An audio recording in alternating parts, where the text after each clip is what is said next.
third bit.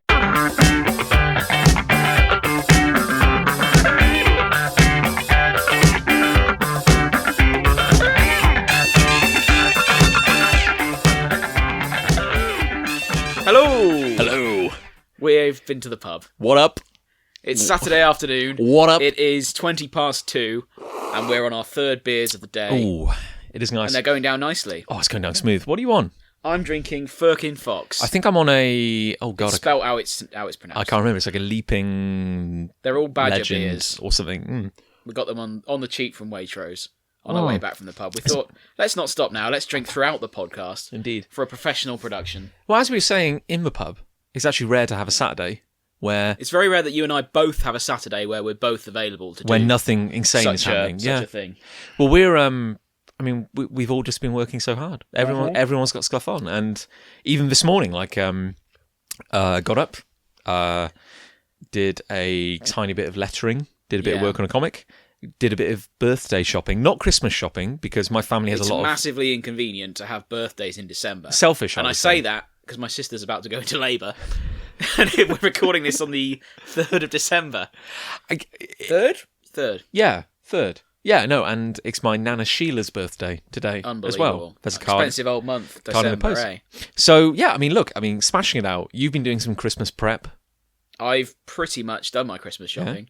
3rd of December, just to remind you. But you were working on something this morning as well. Shh. Yeah, I'm not saying anything. Just saying. Done Christmas shopping, done, a few birthday presents, and then had a lovely pub lunch. Lovely pub lunch. What did you have? I had honey, mustard and lamb sausages on a bed of mashed potato and parsnip crisps with a sage and cider gravy. And I had a hot dog. Yeah. Because if you live in Cheltenham, you'll know where we've been. This is our local sausage bar, basically. Yeah. Generally, they used to just serve bangers and mash. Now they've expanded slightly, haven't they? They'll do a hot dog for you. I refuse to eat anything but sausage and mash there. Oh God! You got the mustard bar, haven't you? Yeah. Help yourself. Oh man, it's good. I had mustard in my sausage, so I thought I won't. My only regret was that I went for a hot dog called the Aztec Baldwin. That's got to be a play on words. It is a little play on words, yeah. I realised after I said it that they had every hot dog was a funny name. Oh, I see. It was like after a movie star. The Frank Sinatra, the Aztec Baldwin, I didn't see that kind of thing. I see. And it was quite spicy. Was it? It was like a kind of South American sausage, so it was quite chili-y, and then there was guacamole.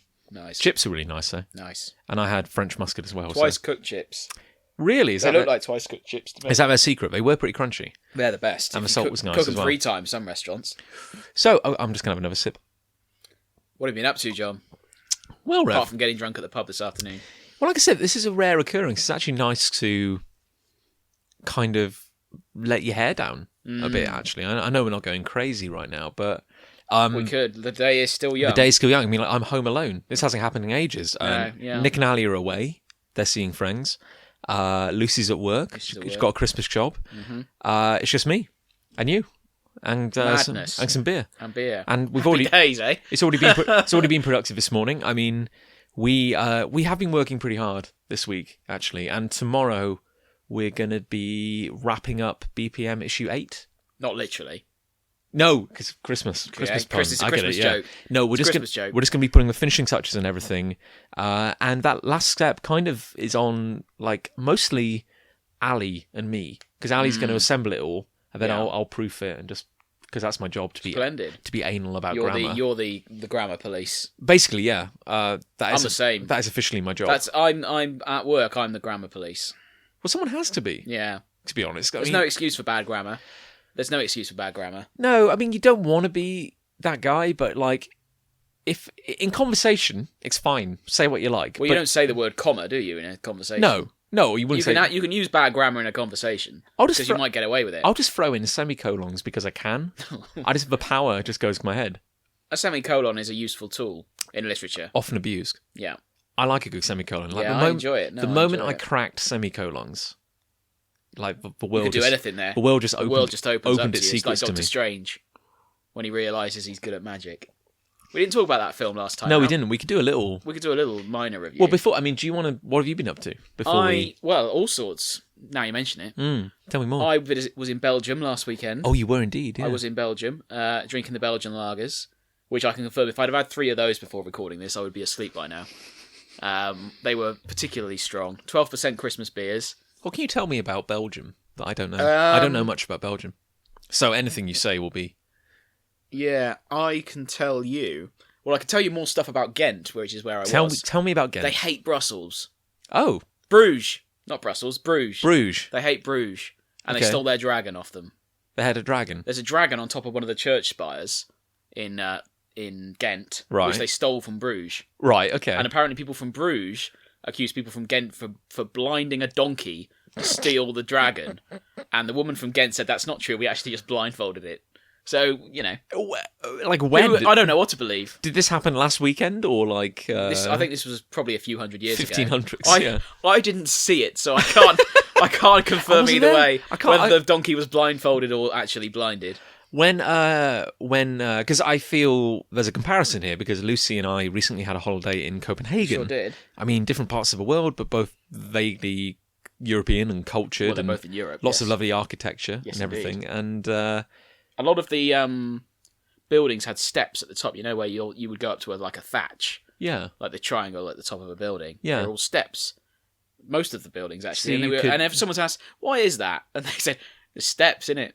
You can just climb the steps to redo the roof. In Belgium, were there, but in Ghent in particular, were there rivers or canals? There was a canal running right through the centre.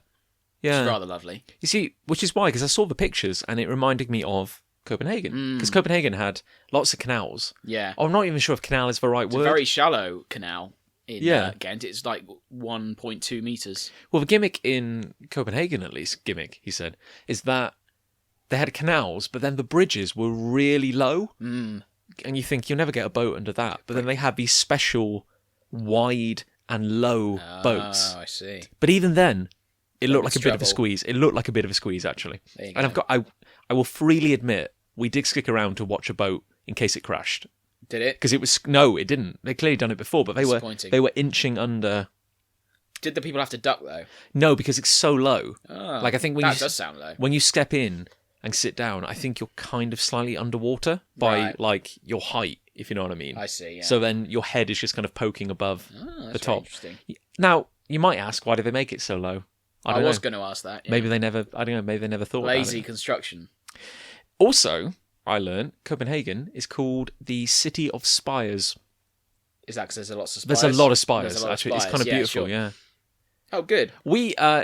I do want to hear more about Belgium, but... I don't think you do. I do, actually, because I want to be taught. I want to learn. But we, at a recommendation, watched an episode of Rick Stein's Long Weekends. Oh, yes. And if you're listening and you have no idea who Rick Stein is, he is a British television chef, slightly older gentleman. He's been doing this for a while now. Yeah. Specialises in fish. I like fish. Yeah. But he's got this series at the moment called Long Weekends where he gets sent out. He'll go to just basically, it's in the title really. He'll just spend a long weekend in a city. It's pretty self-explanatory, yeah. And someone said, well, look, he's going to Copenhagen. You should watch it. And we're like, oh, cool. Yeah, this will be good. Yeah. Let's see. Was this before or after you went? This is after. This was just this week. So we're like, let's get it on iPlayer. It was an odd show. Yeah. He didn't look happy. What did he do? Cook there? He just walked... I'll tell you what he did. He walked around, moaned. Right. Drank a bit too much. Sure. And then generally just complained that he didn't understand modern day cooking. Oh. It was a really odd show. I'm like... Do you think that's what they sold in to the producers of the BBC or the executives? But he didn't look happy.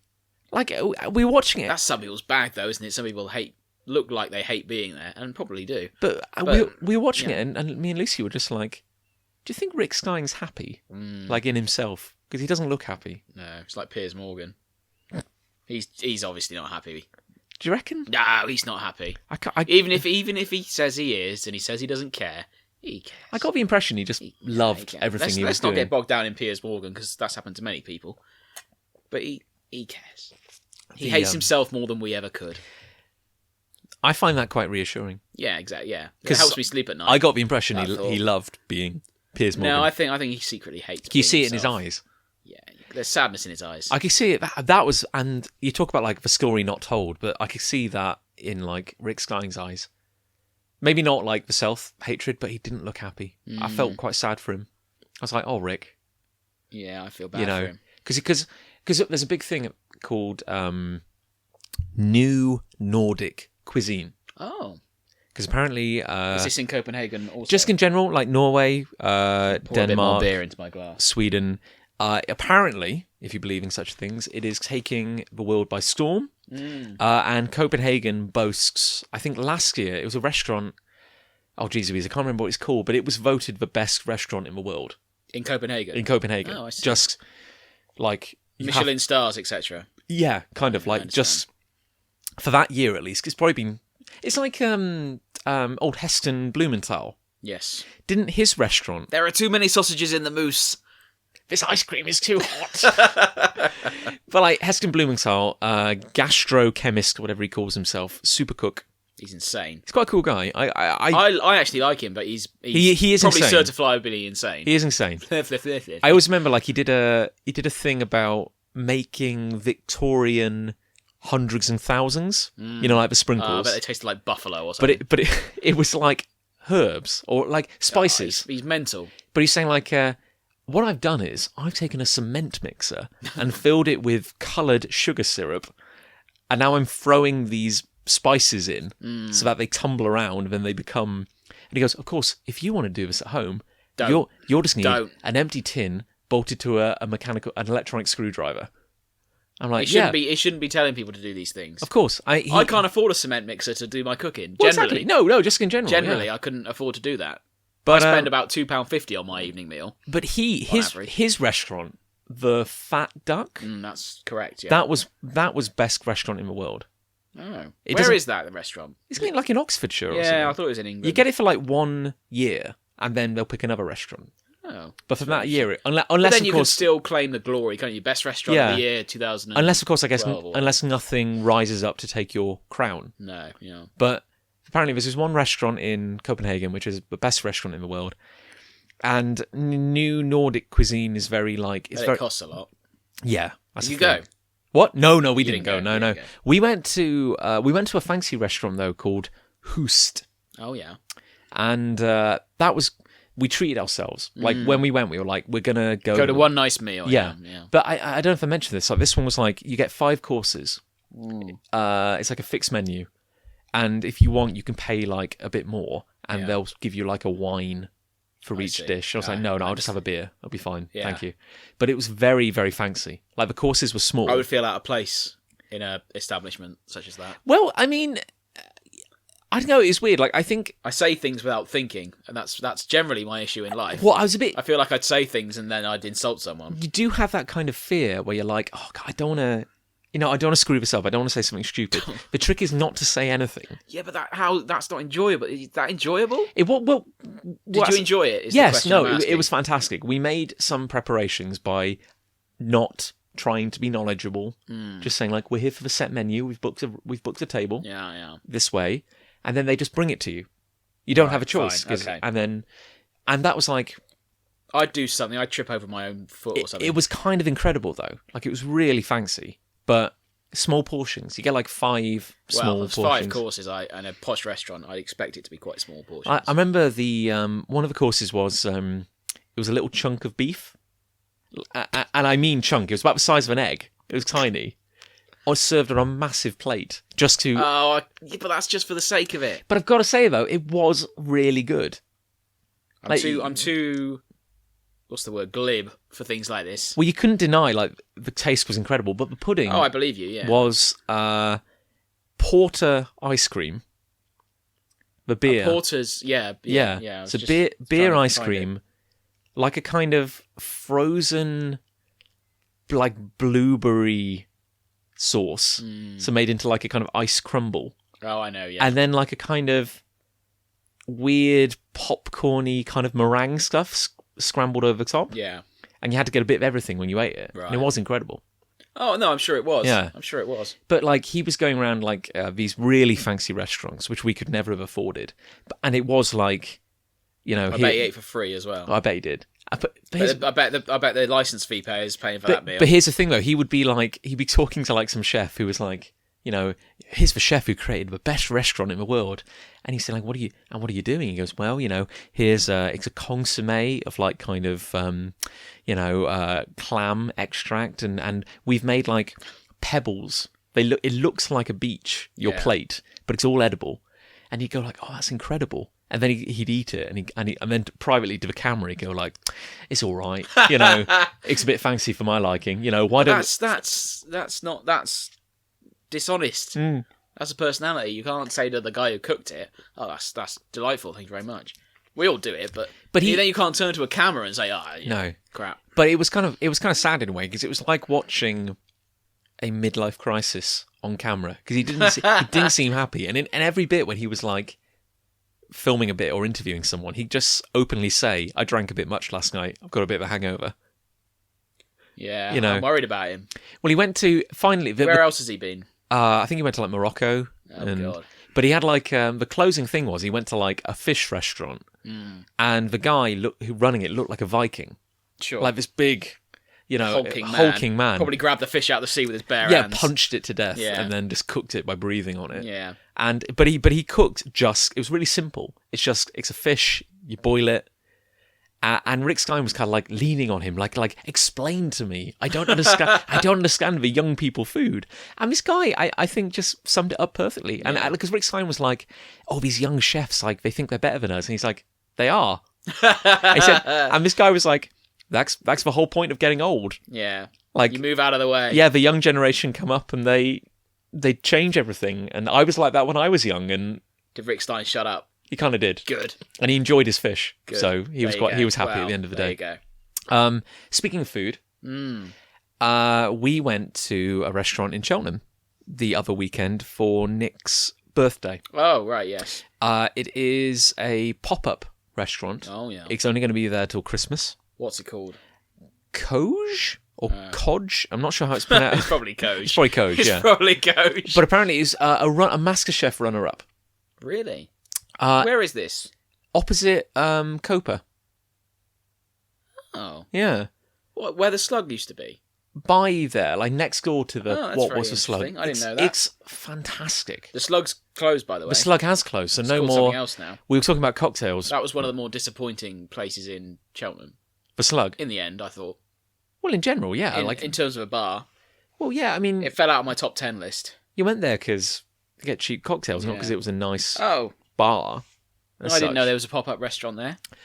My life, it is incredible. Is it? Well, noted. Like, a little bit pricier. I like MasterChef as well, so I'll be interested to see who that is. Pardon me. It was kind of technically Japanese food, but it's not sushi. Okay. And when you get the menu, it's a very simple menu. There's not a lot on it. And it has a little note saying, we don't do traditional courses. Yeah.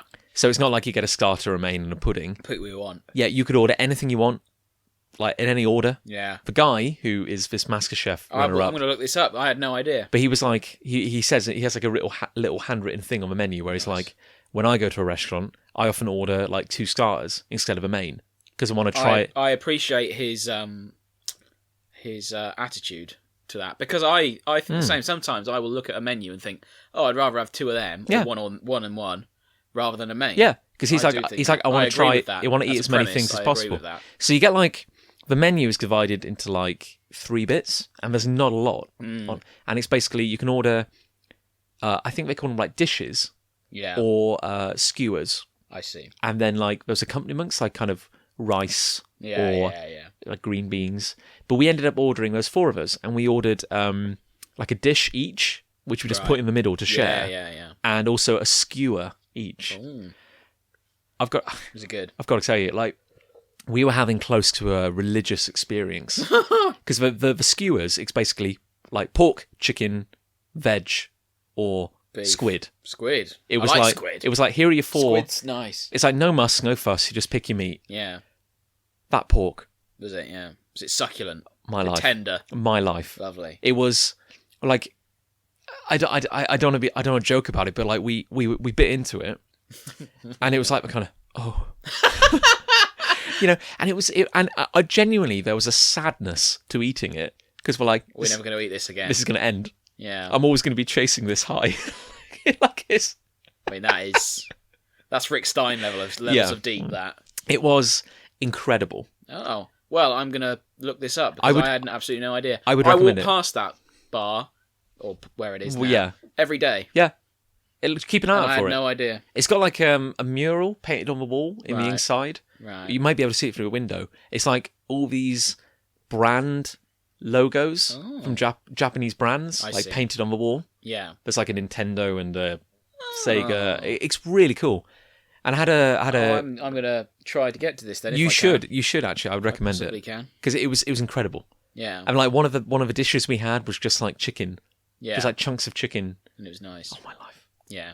I didn't know you could do this with chicken. Like, it was insane. Oh, lovely. I went to a new restaurant also. Oh. Last night. Tell me more. I will tell you more. It's, well, you know the area because it's literally the end of my street. It was called St. Paul's Tavern. And you'll remember. Oh, is that no more? That closed months ago, St. Paul's Tavern. It's now a Sri Lankan restaurant. Wow. Yep. Well, bar/restaurant. Anyway. That's quite a change. Officially, the opening is the day of this recording. Officially, their opening day is now. Yeah. But we went last night, and we got some free food. Really? And we had a nice chat with the people who owned it. It's really nice. So what is Sri Lankan... Sri Lankan food's like street food. It's sort of... you get little portions. It's like, I suppose, a version of tapas, if that makes sense. But it's really nice. We had this... It was called Devil's Beef or something like that. Yeah. But they were like, "Oh, are you sure you can manage the heat?" And we were like, "Yeah, it'll be fine." Just pour. It was hot, but it was fine. It was manageable. Really good though. So a lot of rice. Is there rice? You do get rice, but as for part of the sample thing, it was just quite small portions. Bit of everything. To try. Yeah. Really good. I'll go there again. Well, talking of food, I mean, we were in, as I said earlier, we were in Bar and Wok last night. Yes. Which is a fantastic... Bar and Wok is one of Cheltenham's staples. My life. It's good there. It's so good. I mean, I feel kind of like... You get massive portions there. You do. It's... I've only once been able to finish a meal there. If you look it up on Google, it says it's a Chinese restaurant. It's not really, It's really kind of like Pan-Asian. It does a bit of everything. Yeah, it's really good. But it's like, you go in, it's benches... you're sitting next to people, and it's fantastic. Getting up and down from the benches is the biggest challenge. Well, with your leg, with my gammy leg, your wounds, and the fact I've just eaten half my body weight. The thing is, my secret is not to go for the rice and to go for the udon noodles. It's clever. They're not quite as filling. Strategy. I love an udon noodle. You get a lot of rice, but I always go for the duck soup noodles. Flipping heck, they are. Incredible. I can't even begin to describe. I've eaten very well recently. I can't. Sounds it. I can't complain. Sounds it. I can't eat quite boringly throughout the week. And then if we have a nice meal at the weekend, I went to an all-you-can-eat ribs place in Ghent. Oh, yes. The woman next to us, who was obviously local, looked disgusted with our behaviour. As we basically, with our bare hands, forget cutlery, chowed down, one of them, on 3 racks of ribs apiece. So that's 9 racks total. Wow. And there was a bucket in the middle of the table. You just had to chuck your ribs when you'd finished them. She looked disgusted with our behaviour. It's my shame I've not eaten nearly as many ribs in my life as I would nice, like. But you've got to get it right. You've got to go to the right place. Because they can be horrible. They can be really gristly and horrible. Daft question. Go on. When you get a rack of ribs, are they joined along one edge? By like a sternum or something? Or do you just get like... No, it's just as they are. So so when you eat them, like a bone comes off, a bone comes off, yeah, a bone comes off. Bone meat. Grand, yeah. So then you just tear it apart, bone goes away. Exactly. Yeah, that's cool. Or is it like... My question is it There's like no stick, if that's what you're asking. That was what I'm wondering. Yeah. Is it like a giant comb at the... No, there's no stick. It's not like a vertical stick with some horizontal bones coming out of it. No. It's just... Yeah. It's good though, I know what you mean now. Yeah. But it was written. No, it's really like Ghent. To summarise, go if you can because it's nice. I enjoyed it very much. I gotta say, like I find, like I really like that idea of like European cuisine because it's kind of like good beer, lovely beer. It's quite simple. I find the kind of thing I there's a lot of variety, but the stuff I'm kind of talking about is like good beer, simple meat. Yeah, like bread, like a sauce, like bar food. I guess traditional like bar food. I had some really nice bread actually. Yeah, I mean, yeah, that's the thing. Like, you eat a classy bread and you're laughing. Yeah. When we were in Copenhagen, they were really big on rye bread, Yeah. which didn't really do it for me. That's a certain kind of flour, isn't it? Yeah, I think it was almost black. Like, it's really dark bread and quite seedy. A lot of seeds in there. Like I said, it wasn't really doing it for me. I don't see the appeal of seedy bread. No, I never liked sesame bread.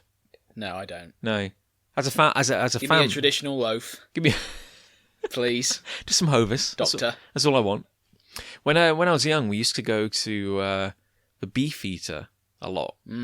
Like, that was just the big treat if we go to the Beef Eater. And they always used to have, like, the bread rolls that go around. I consider it a punishment now. Yeah, it's funny, isn't it? Well, it's funny, isn't it? Like, how how it all changes. Like, there was a time, clearly, when I was very young, when Beef Eater was, like, pretty special for us as a family. It's family evening out. It's actually, I'm probably being a bit harsh on it, but it's nice for a family evening out because it's fairly straightforward. Yeah, exactly. You get your beef, you eat it. You get your beef, you're eatering it. Yeah. And, speaking of food, because it has actually gone down quite a food bent, which is not what I was expecting. No, wait, I had not anticipated this would happen. But It's funny what happens when you've had a few beers. I was cooking some food the other day. Were you? Yeah, go crazy. What were you? I was cooking some tea, and we had some salmon.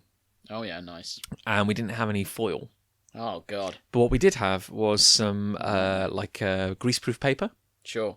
So I actually ended up taking the salmon, putting some lemon on it, some salt and pepper. Lovely. And then kind of like bundling it up in the paper. Tying it. Yeah, tying a little knot, Nice. cooking it in the paper. Oh. And You want to tell me it was better? It was really good. There you go. And I was boiling some potatoes. Yeah. I was doing some What, peas. you boil them in a sieve or something? Something mental? No. Something crazy? Just water. Just wine. That's why. Vodka. I was boiling some Can potatoes. you boil vodka? No, not really. No, forget it then. You just evaporate. Yeah. Surely. Forget it. Carry on. Anyway, the crux of this anecdote is that It's a good one. you got your salmon, you got your potatoes, you got your peas, and I was thinking, this is missing something. It needs a little something extra. Mint. No. It wasn't mint. A Am I sauce. close? No. Tartar sauce. A sauce. It needs a sauce. Any sauce. Any sauce will do. It needs something. Okay. So I had my phone with me. Oh yeah. And What sauce goes well with these things? Got the internet out. And It's so useful, isn't it? The internet. it's crazy, isn't it? Like, but I knew that I've never done it before, but I knew you can make I still know it. I know you can make a roux, which is like butter, flour, and milk. Okay. You make a very basic white sauce. That's like a bread sauce. Yeah. Yeah. I think the idea is like if you make that basic roux, you can make anything. Like they call it, I don't know it, but they call it like the mother of sauces. Right. Because then you can put flavour in it. Yeah, you add X and it Yeah, becomes yeah. this. You add X and it becomes Hollandaise or understand. Béarnaise or that kind of thing. So, but we didn't have any butter. Gutted. So I had to think on my feet. Olive oil. Yes. There you go. This guy, he knows. So I did a quick Google and I was like milk sauce without butter. And it was, and then they were like, oh, olive oil. Okay. So a couple of teaspoons of olive oil, put that in a saucepan, heat it Yeah. up. Then when it's kind of hot, a couple of teaspoons of flour. Right. So tablespoons we're talking, yeah. So then some flour goes in. Yeah. And then you stir it and it becomes like a thick paste. Yeah, yeah. And at that point I added like a tiny bit more oil. Yeah. But it didn't entirely... Oil would actually probably be quite good in that sort of thing. Yeah. Because it would be an actual sauce rather than just a mess. Yeah, no, exactly. I mean, it becomes like a thick paste. Yeah. But there's a very small amount of it, like a kind of, just a paste in the bottom. Yeah. And then you add the milk. I see. And you whisk it all up. Yeah. And you just keep stirring. And then from that point, it will start thickening. Yeah, yeah. And then the world's your oyster. So I put kind of like pepper, salt, crumbled half a fish stock cube in, some dill, Yeah. and some grated cheese. Nice. And you just keep stirring, thickens up. And I've got to say, it's Good sauce. fantastic. There you go. There you go. It's absolutely These fantastic. things happen.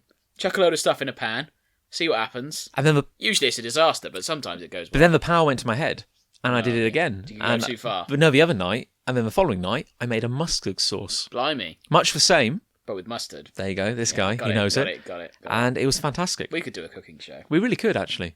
I think it'd be good. We should start reviewing restaurants Frozen potato croquettes in a microwave. in a microwave. In an Irish. Let's see what happens if we boil them.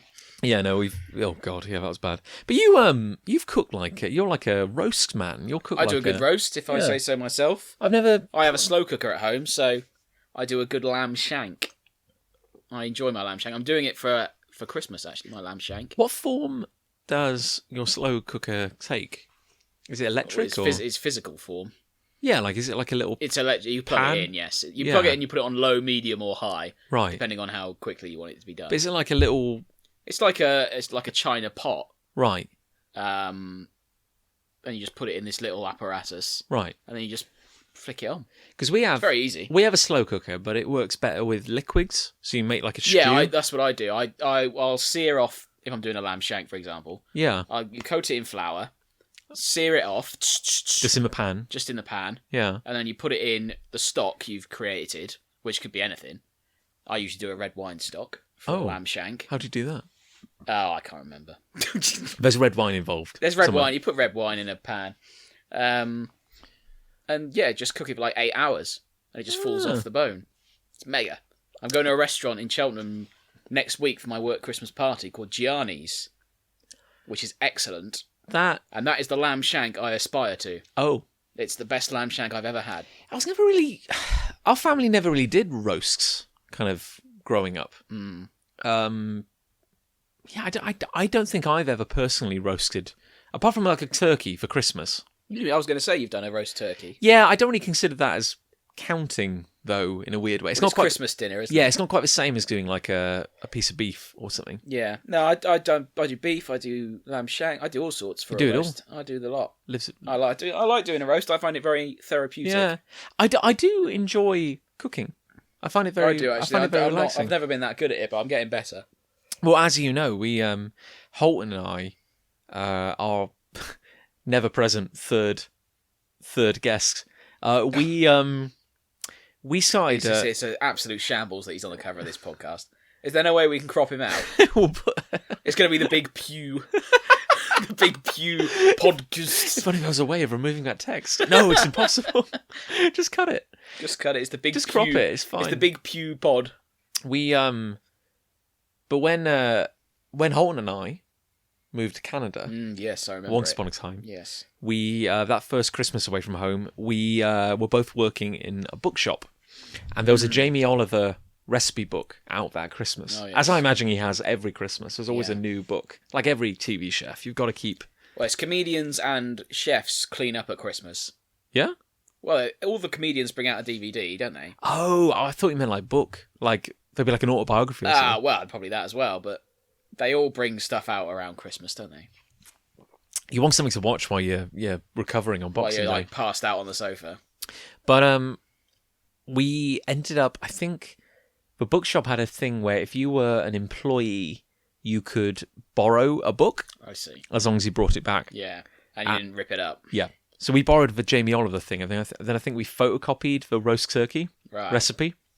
And it was, because the turkey just looks after itself. But you just bung it in the oven with a load of crap, don't you?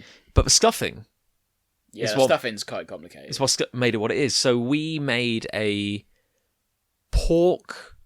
We just made the Jamie Oliver stuffing, but it's pork, bacon, celery, apricot, and then an assorted blend of... Apricot's nice, isn't it? It really is. It's a versatile fruit. But I've got to say, and with the pork...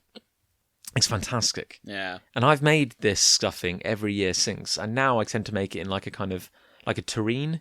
Oh yes. But the original recipe was you take the turkey, and when you've made you've added all the spices, you've added all the egg and the onion and everything, and you've got your pork and your bacon and everything. Yeah. The idea is that you take the turkey. I'm getting hungry, I'll tell you. Yeah. We've just eaten. Want meat? I want more meat. You got the That's a soundbite. Love that meat. We got the turkey, and you the idea is you work your fingers between the skin and the breast. Keep it clean. And is this sensible to be talking about while we're drunk? No, I'm You're doing it visually as well. I'm learning it. I'm learning you, Rev. Yeah, well, it's a podcast. The listeners can't see my hands. Well, I can.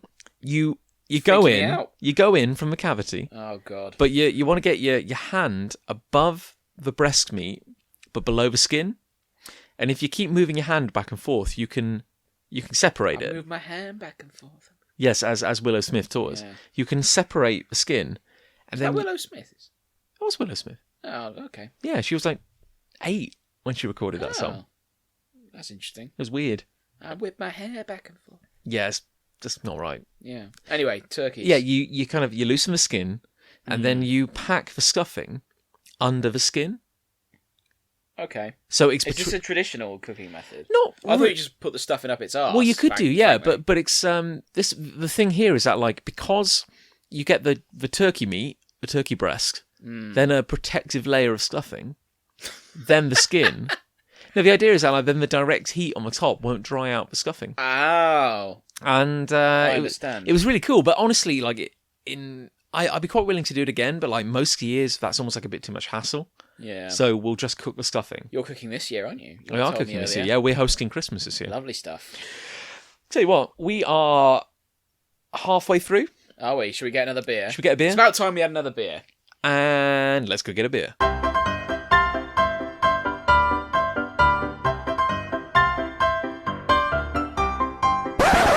And welcome back. Welcome back. I have a beer. I also have a beer. What are you drinking now? It's Golden Glory. Oh no, my. I've picked up the wrong glass. Wow. I'm drinking Golden Glory. I'm drinking something which like... is another Badger beer. Wow, I've already forgotten what mine is, but flipping heck, that's an interesting flavour. Isn't it called like the Blue Man Group or something? Yeah, it's called Blue Man Group, yeah. That must be it. Oh, it's kind of tingly. It tastes a bit like, ironically enough, like Christmas. That is ironic. It's like... Is that ironic or is that convenient? Convenient. Maybe fate? Whatever. There's like a kind of... It's only the 3rd. I've had my Advent calendar chocolate today. Oh. Have you got an Advent calendar? No.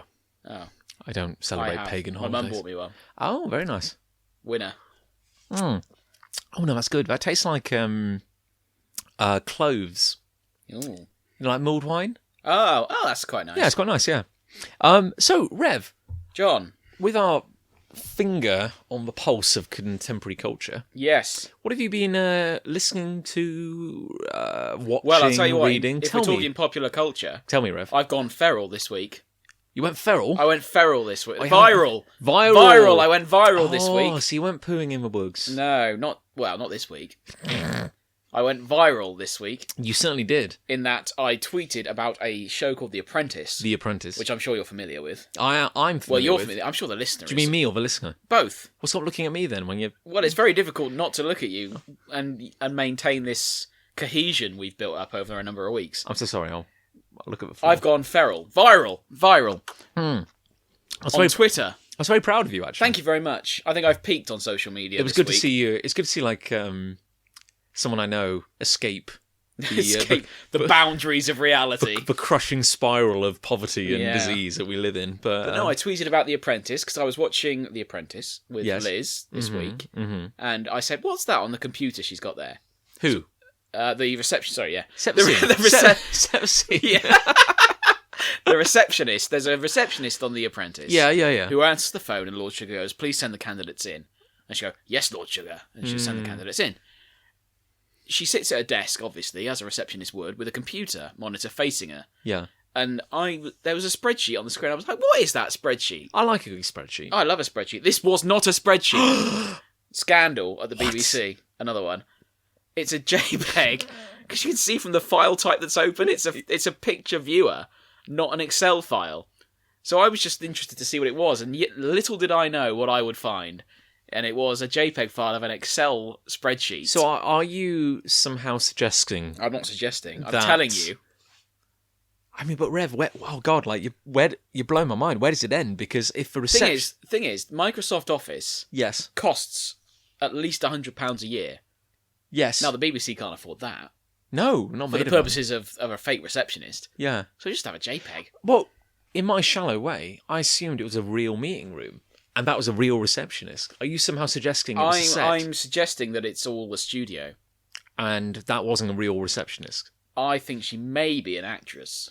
But maybe she does some reception work on the side. The thing is, though... she can draw from real-life experiences. If I was a producer on that show, I'd the be very like, minimum I would say is just put a real Excel sheet on there. yeah.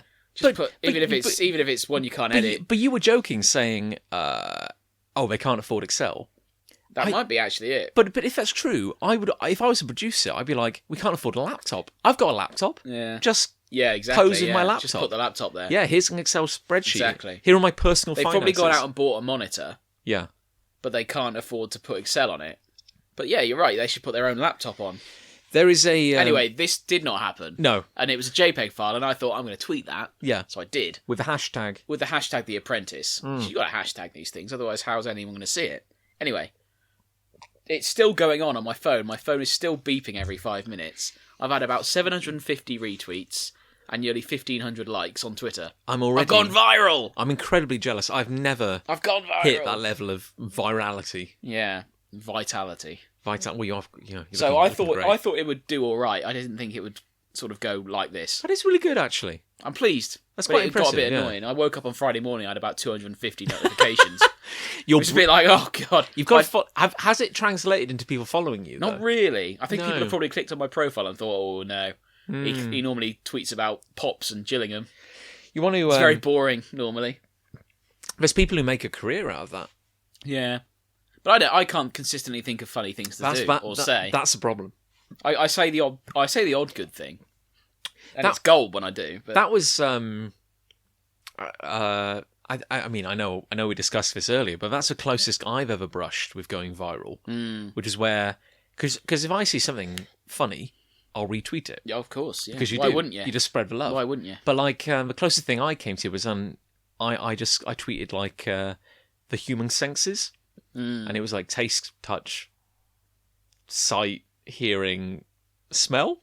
Yeah. That's it, right? That's the actual ones. God. And then I kept going, and it was like fashion, danger. Fashion should be perspective. I can't even remember what I wrote, and it's 2 years ago now, so I'll probably never be able to find it. But that got like 12 retweets. I mean, I'm sure that would make you the envy of most people, John. Well, I was... Not me. You're not most people, are you? I'm not most people. Oh, not anymore, I'm not. I feel quite honoured to be breathing the same air as you honour's right a big word, but yeah, I'd probably be the same if I were you. Leapfrogging off your fame. Oh, and actually, I hope we'd talk about it more. There's no connection here. Okay. But talking about things we've been trucker's gear doing change. Recently, I actually scared myself this week. Did you? No, that's an obvious joke. Go on.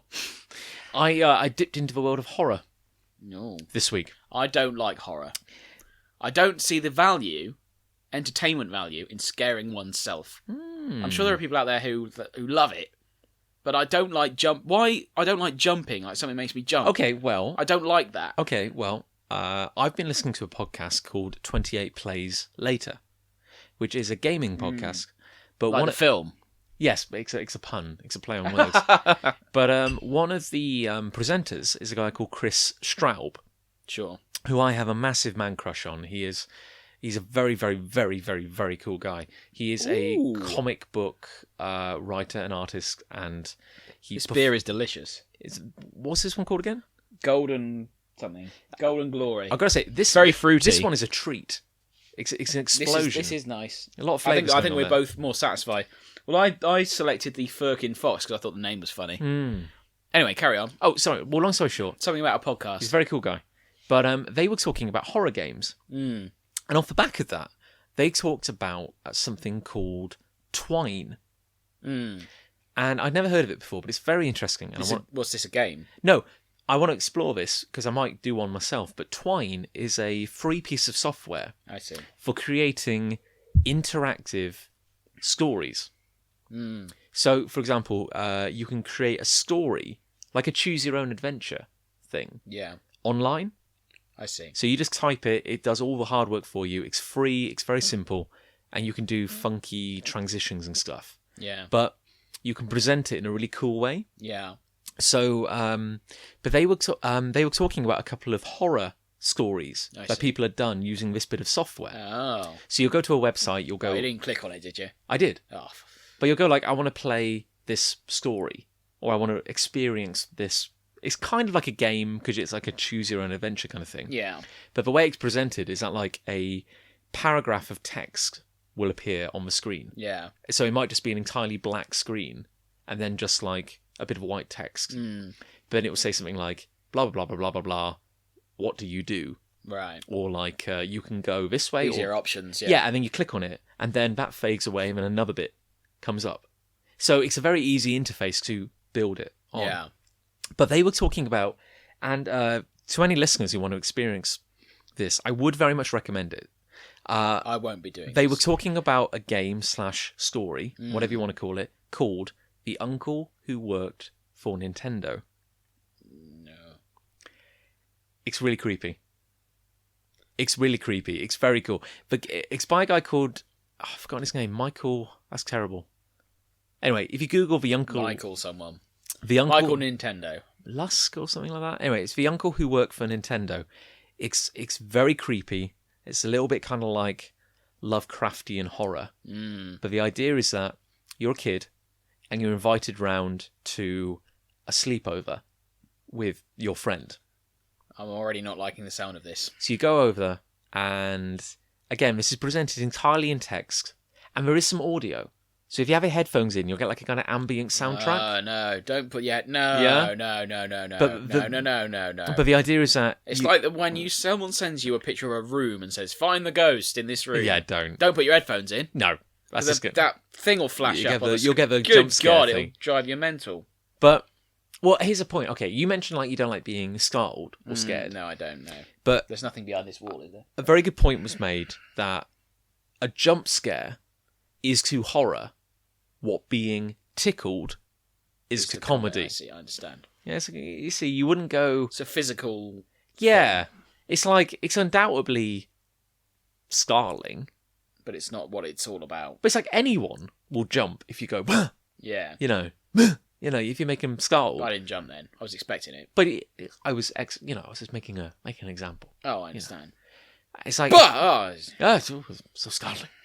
But horror can be is generally kind of like genuinely unsettling horror.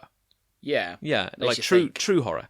But the idea of like the uncle who works for Nintendo is that you go to a sleepover at your friend's house, and you start to realize that something's off in this house. Yes. Like, basically, your friend, you're kind of like, I don't know, 7 or 8 or something like that. The game doesn't give you a lot of information, but your mind fills in the blanks. I see. So all you can do at the start is choose your best friend's name. Just goes, what is your best friend's name? And it gives you, what name did you choose, I think I chose like Ashley Oh, or something like that. It gives you like a list of names, and they're all whatever, pretty much it's oneness. I'm sitting right here. But the thing is, like, I don't think Chris was an option. Oh, right, fine. But the idea is you go around your friend's house, and your friend has all the best game consoles. Oh. So you end up kind of playing, they're playing like N64, except like the 90s or something like that. Sure. But N64 was good. you're kind of like slightly jealous of your friend because they kind of like have all the good stuff. And also, Their parents will have them more. basically, Yeah. And then you start to realise that like something's a bit off. Yeah. And I should probably What's the animation like on There this? is no real It's a animation. story. It's just text which pops up with like an ambient noise, Okay. maybe a couple of like background pictures. God, this does smell nice, this bit. This one smells like Christmas. That's lovely. But I'm going to go into full-on spoilers here, so Turn off now if you don't want to. turn off if you now. don't want to be now. Turn off spoiled. now if you don't want to listen. If you don't want to hear. Don't be spoiled. Because I would recommend trying it. But the gimmick is that I'm not going to. she basically says your friend goes like, well, look, my uncle will be home. Because basically you kind of Does their uncle live with them? No, you're kind of jealous of your friend because your friend has Pokemon. Oh. Because it's like the 90s, like Game you've got Game Boy. Boys and stuff, and your friend always had the best stuff.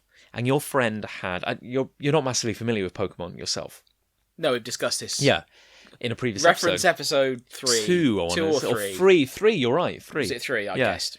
But it's probably not 3. Link in the description. It's one of them. But the gimmick was in the original Pokemon there were 150 Pokemon. I see. There was 151st Pokemon called Mew.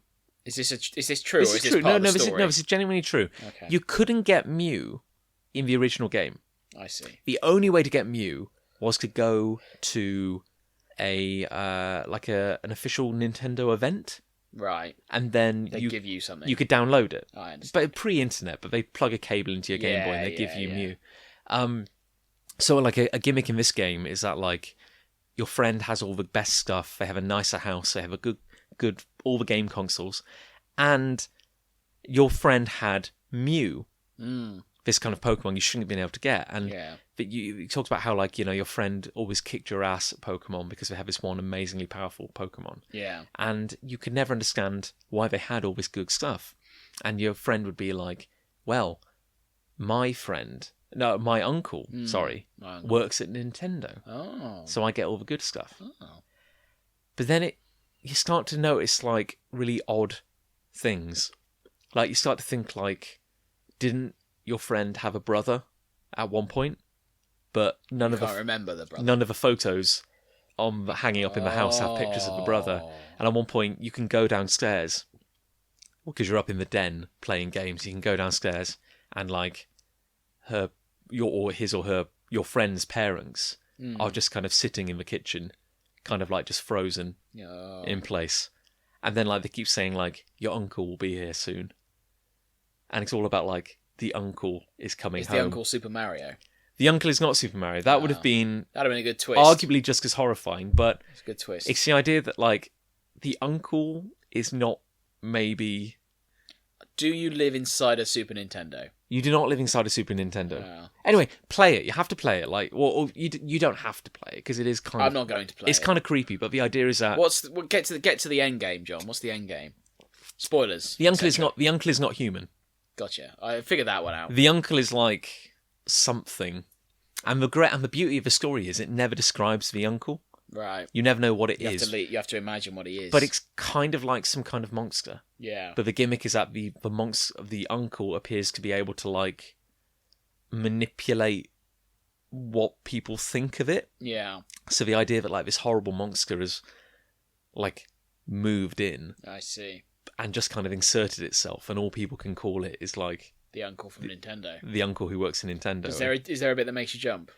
Well, no, it's not really a jump scare game, and there's no visuals, and which is why it's so kind of good, and creepy, because it's like, and like I checked out another one. I want to finish it. I think Michael Lutz actually is the name. Michael Lutz is the name of the creator, but there's another one he's done called like My Father's Long Legs, or something like that, which is kind of creepy. I've only gone about halfway through that one.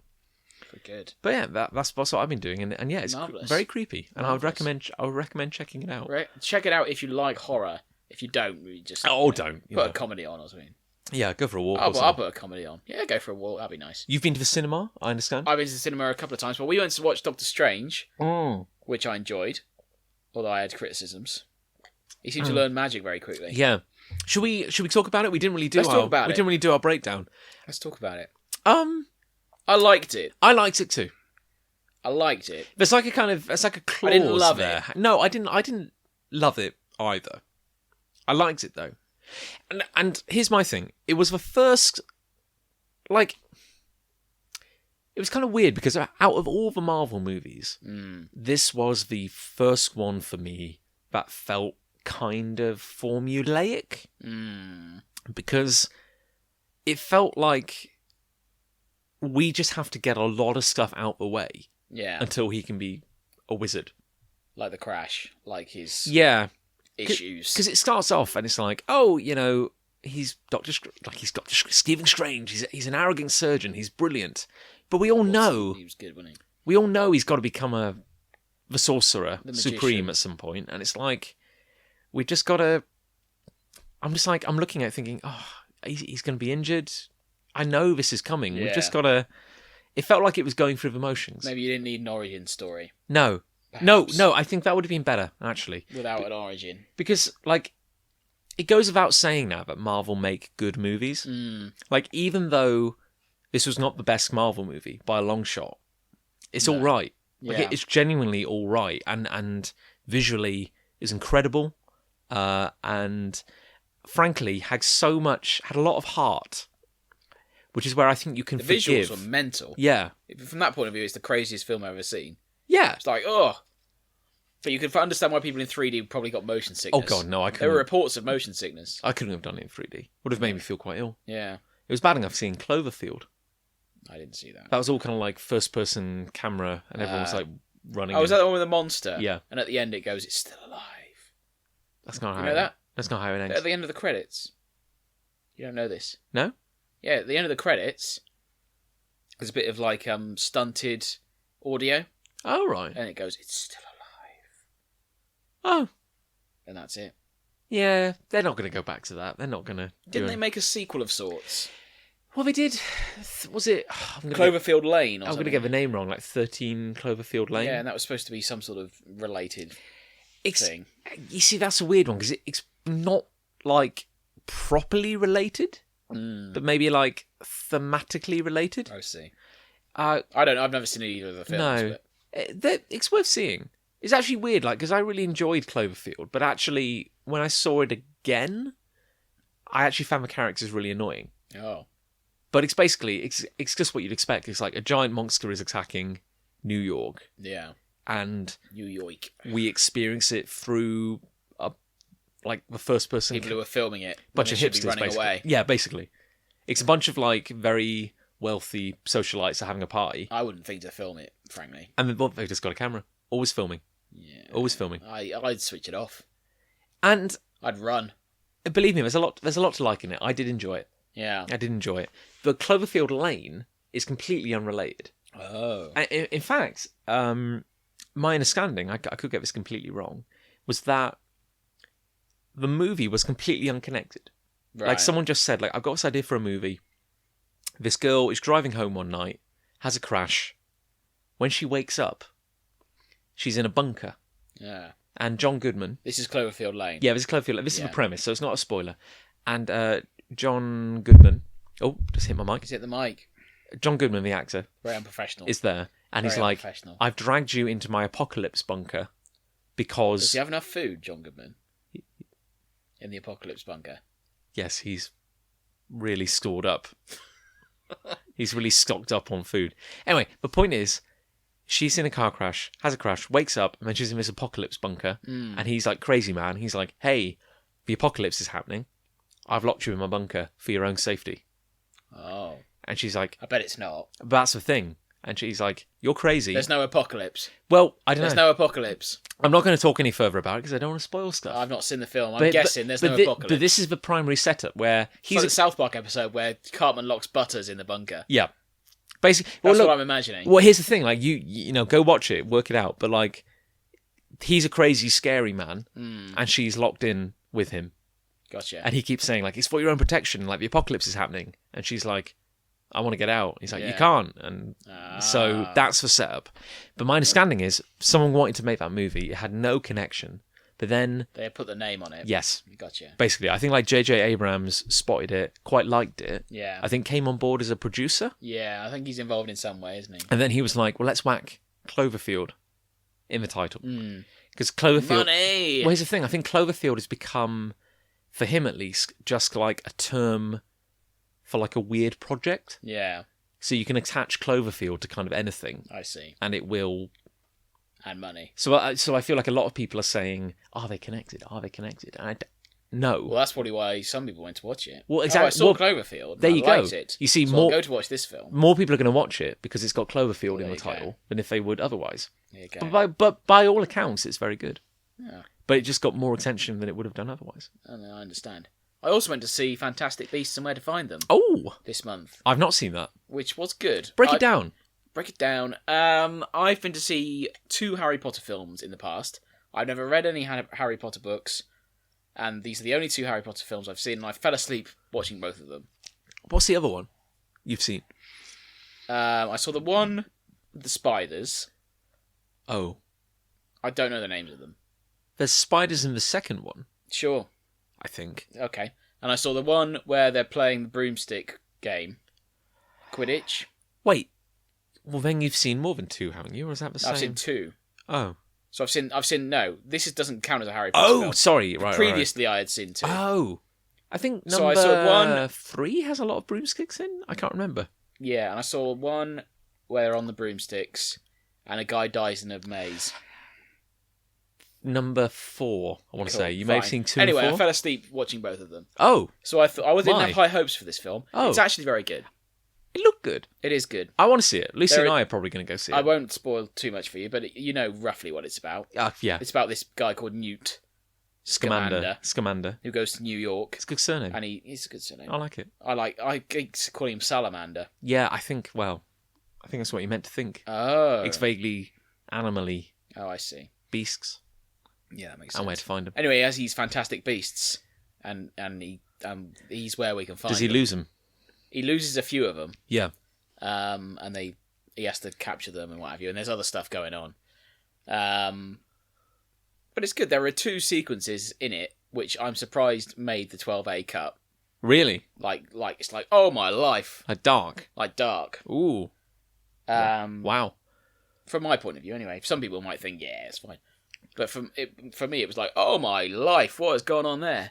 But ultimately, you'd recommend it? I'd recommend it Yeah. to the audience. I I enjoyed it as a standalone. Forget the Potter Association. Yeah. I enjoyed it as a standalone film. I'd like to see it. It's weird. I remember seeing the trailers and thinking, this looks like a real movie. Like, with set pieces and actors and... Eddie Redmayne was very good. Yeah. Very good. He is in everything. Like, he's an Oscar-winning actor. He's a fine actor. Yeah. You know, you look at him and you're like, oh, well, this looks like a proper movie, like they don't make anymore. And I want to see it. I'm sure it'll be good. No, it is. If you're thinking yes or no, if you're on the fence, Was give it a J.K. go. Rowling... I know she The wrote... screenplay. Oh, did she write this? Well, She there wrote we the go. screenplay. That was going to be my question, because I know she wrote the original short story. Yeah, no, she wrote. Which she is wrote very... the whole screenplay. Ah. Which is interesting. Because it's like, I mean, my connection with Harry Potter is like, I read all the books back in the day. I remember reading, getting the first couple. I remember my mom buying the first couple for me. And I remember reading them and then rereading them, which was kind of unheard of for me. Like, I just wouldn't reread books. Read them once, that's enough. Yeah. You got it. They're really good. Yeah. And then I think around the time I got to the 3rd or 4th book, that's when kind of Pottermania kind of kicked in, and suddenly like everyone was talking It's a about bit too it. mainstream. Well, no, and I kept reading it, but then you got to that point where like the new Harry Potter books coming out, Yeah. and like people would be camping outside bookshops, Yeah. and then Get a life, don't you'd they? get like speed reading groups. Do you remember those? Who could be the first to finish it? Yeah, it was basically like they were training kids on how to speed read. The thing is, you can't appreciate it's like if you watch a movie on fast forward. Yeah, You could see it and you'd get a basic idea of what was happening. yeah. But you wouldn't get an actual You proper wouldn't rounded view of you wouldn't something. fully appreciate the depth of it. And that was the thing, like the speed reading classes, it was like learn to read every other word. And then like they'd just be flicking a page. You could miss a flicking a keyword page. though, like died. Yeah, or didn't. Yeah. Yeah, exactly. Yeah. Yeah. But I don't know, I've only seen 4 or 5 of the movies. 4? I've not seen all the movies, basically. And I don't think Daniel Radcliffe is an especially good actor. Oh, I have there no it is. idea. Said it, yeah. So I don't know. I don't feel massively connected to the movies, but seeing something like this and knowing that, Daniel Radcliffe and the usual band aren't associated with it, I'm like, I quite like this. It's like a clean break. I'd like to dip back in and... Because I've got The Cursed Child sitting next to my bed, and I've not started reading that yet. There you go. I kind of... Which number is that? But that's the... Oh, that's a script play? though, isn't it? Yeah. I bought that for Liz.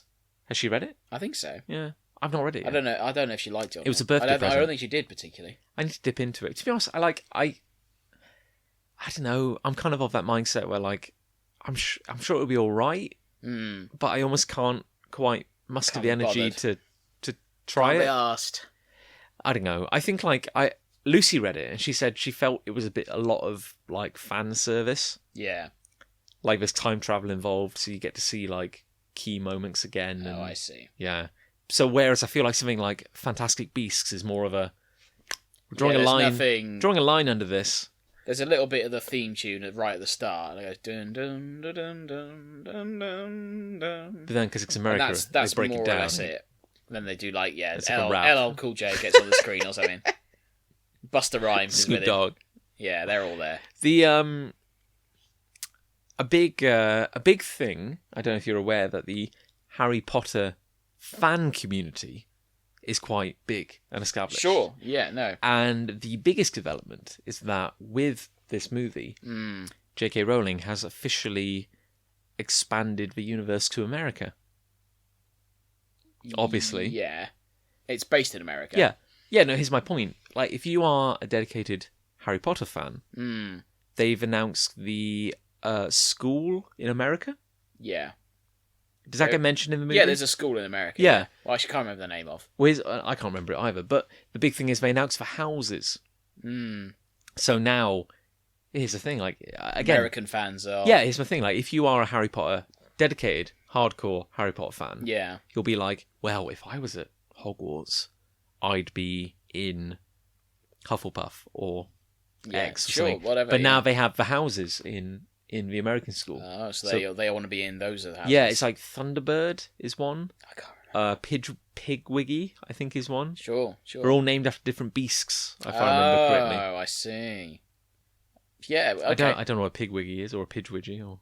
it could be anything, couldn't it? Oh, no, maybe I did see that in the film. Anyway, it's in the film. We want to go see it anyway. We want to be there. You'll pick up more than I did, probably. I enjoyed it as a jaunt.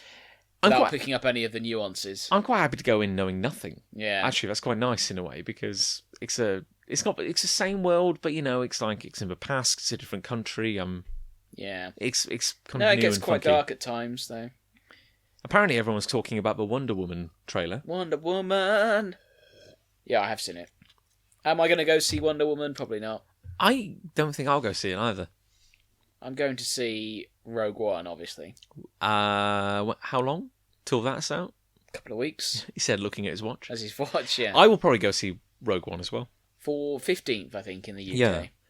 Because 14th, I think maybe the 14th. we've talked about this in a previous podcast, but like it looks visually very interesting. It sure does. Like you look at it and you think, oh, there's some weird stuff going on here. Yeah. I like it. I can't wait. Yeah. I've booked the posh cinema in Cheltenham.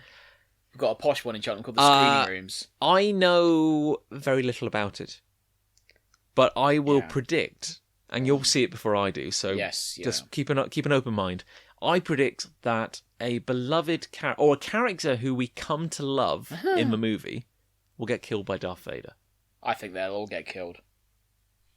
But personally, by the hand of Darth Vader? Some of them. Yeah.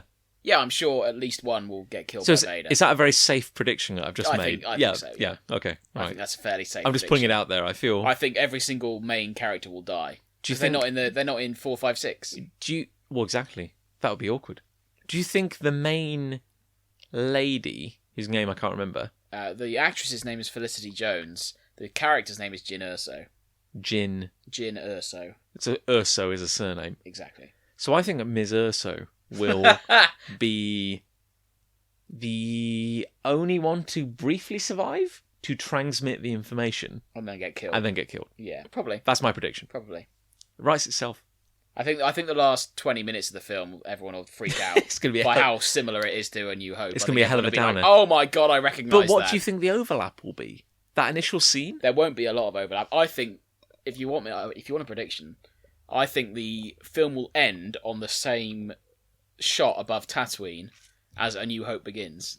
What, of the Star Destroyer? Yeah, after the Rebel ship. I think it'll end just before the Rebel ship comes into shot.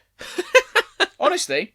No, that's true. I think that's when it'll end. How it'll end. I reckon our main hero will Jyn Erso. J Erso.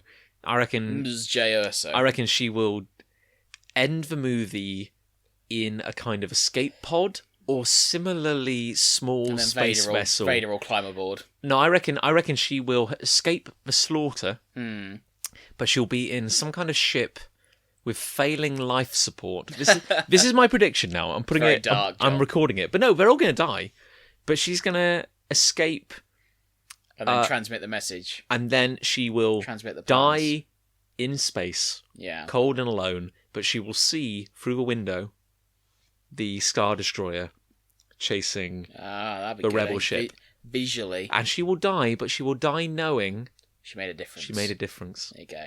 That's all we can ever hope for, really. And then she'll give birth to Rey. Smash cut to credits. It's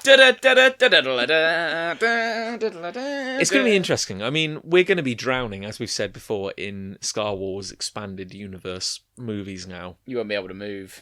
I mean, they've cast young Lando Calrissian. They have. Guy from Community. Donald Glover. Donald Glover. He was a fine actor. He's a good fit. He's a very good fit, yeah. He was in The Martian, if I remember correctly. Yeah. Let's not go on about it again, but I have issues with that film. Harrison Ford is Han Solo.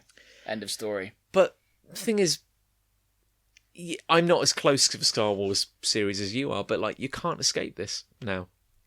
Once the door was opened, they've ripped off the Band-Aid. Yeah, it's the dam has burst. It's yeah. The moment you accept a new trilogy is the moment in this post-Avengers world that you open yourself up to an expanded universe. And Rogue One, as good as it looks, is the start of that. Yeah. I mean, we got a Boba Fett movie. Well, they've not confirmed anything beyond Han Solo at the moment. There will be a Boba Fett movie. There'll be an Obi-Wan movie. Yeah, there'll be an Obi-Wan movie. And as Ewan McGregor gets older... But he said, yeah, I'm up for it. Well, hell, yeah, why wouldn't you? I mean, like, he gets a big paycheck. Yeah. They probably won't be able to film it in Tunisia after the attacks there. Oh, have there been? Last year, yeah. Like last year there were.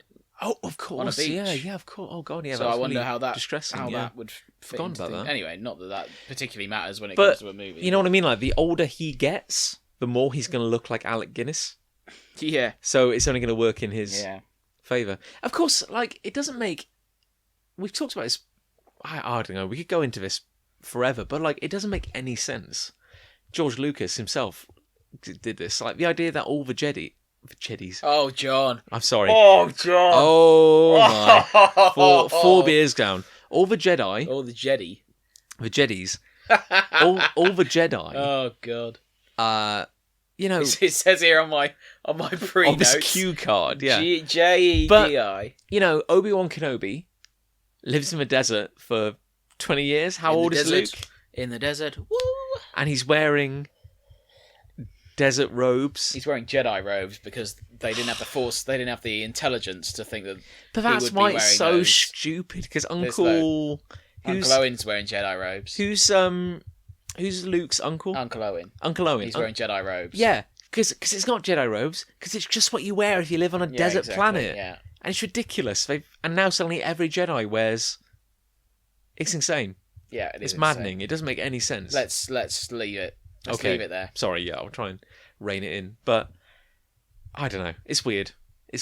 Have you seen the guy they've cast as Han Solo? Yes. Does he look like a young... Kinda. Yeah? Kinda. I'm sure by the time they've digitised him and... They're not going to put a digital face on him. Well, but like done him up and done his hair and that. Well, he will do. I don't know. The way you say it like that, if anyone is wearing a white long sleeve t-shirt and a vest, they could be him. Yeah, we'll see. In terms of music, as we're on pop culture, I've been listening to the Hamilton soundtrack. Oh, you said yes. It's well good. Well good. It's well good. Well good. You said. Because I don't like musicals. Musicals make me uncomfortable. I'm going to a musical. Are you? Over Christmas, I'm going to Aladdin. Oh, the musical. Wait. Oh, what? Down in London in town? London. Oh, yeah. Which I'm up for. Looking forward to, etc. It's weird, like, musicals make me... Like, I find musicals a bit... I don't know, just like, they make me, as I said, uncomfortable. Like, I kind of cringe a bit when a musical's on. But I remember we watched, a few weeks back, we watched Mulan. Oh, yes. And I've not seen Mulan. No, I've not, actually. And that was my, like... me coming back to Disney, because like growing up you can't help but like Disney. Disney's cool. You're gonna see a lot of Disney. Yeah, coming back they're rebooting Disney now. Everything's gonna be rebooted. Live action. They did Jungle Book. Beauty and the Beast is coming next year, and they did Jungle Book. Jungle Book's done. Live action Jungle Book. Lion King apparently is coming. Jon Favreau. Yeah, did Jungle Book. He did. Old Iron Man. Yeah, same guy. Yeah, he was in Friends. But it's weird, isn't it? Because I've got to say, like, with that in mind, Hamilton is fantastic.